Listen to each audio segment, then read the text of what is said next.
तर भावाने रनिंगमध्ये पुढच्या टायरातून आवाज येतो ना टकटक. हे काम करण्यासाठी मला 500 रुपये खर्च लागला. चला डिटेलमध्ये सांगतो काय झालं होतं. तर नमस्कार भावानो, माझं नाव आहे रोहित आणि मी बनवतो मिनी ब्लॉग्स. रोजच्या सारखी मी माझी रिक्षाची सुरुवात करून निघालो होतो कोकणनगर व्यायामशाळेची दे. थोड्या वेळाने येतो मी माझ्या लोकेशनवर. इथं बघतो की रिक्षाची जास्त लाईन नव्हती, तर माझा नंबर पण लगेच येतो. पॅसेंजरला बसवतो रिक्षामध्ये, ड्रॉप करतो ईश्वरनगरला.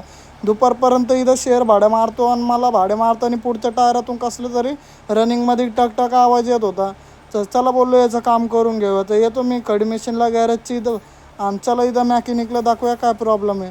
तर मॅकॅनिक बघतात का पुढचं टायर पहिलं खोलतात आणि त्यानंतर त्यांना कळतं की गाडीची आतमधली बेरिंग गेलेली आहे. त्यानंतर ते खोलून वायसर वगैरे त्याचं काढतात आणि त्यानंतर ठोकून ठोकून याची बेरिंग पण बाहेर काढून टाकतात. तर बघू शकता भावना, ठोकल्याच्या नंतर ही बेरिंग बाहेर पडली ना, ही खराब झाली होती. मग त्या जागेवर लगेच नवीन बेरिंग टाकतात आणि नवीन बेरिंग टाकल्याच्या नंतर फुल ग्रीस वगैरे लावून एकदम फुल करतात. आणि त्यानंतर जशी जशी गाडीचे आपले पार्ट खोलले होते तसे तसे परत फिटिंग करणं पण सुरू केलं. या साईडचा नट पण टाईट करून टाकतात आणि ते केल्याच्या नंतर जसं टायर खोलला होता तसं असेंबल परत करून टाकतात. आणि माझ्या लक्षात येतं की आपल्या गाडीचं आहे ना, हॉर्न आणि इंडिकेटर नाही चालत आहे. तर चला म्हटलं आता हे पण काम करूनच घेऊया. आणि हा भावानो, पावसामुळं वायफर पण बंद पडलं, त्याचं काम करून घेऊया. खोलल्यावर माहिती पडतं की एक फ्यूज बंद पडला होता, त्याच्यामुळे तिन्ही कनेक्शन खराब झाले.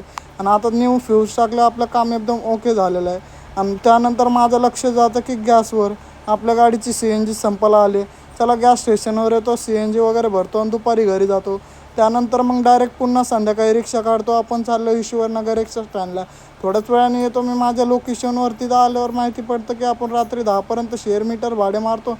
आजचा ब्लॉग करतो एंड. Bye bye guys.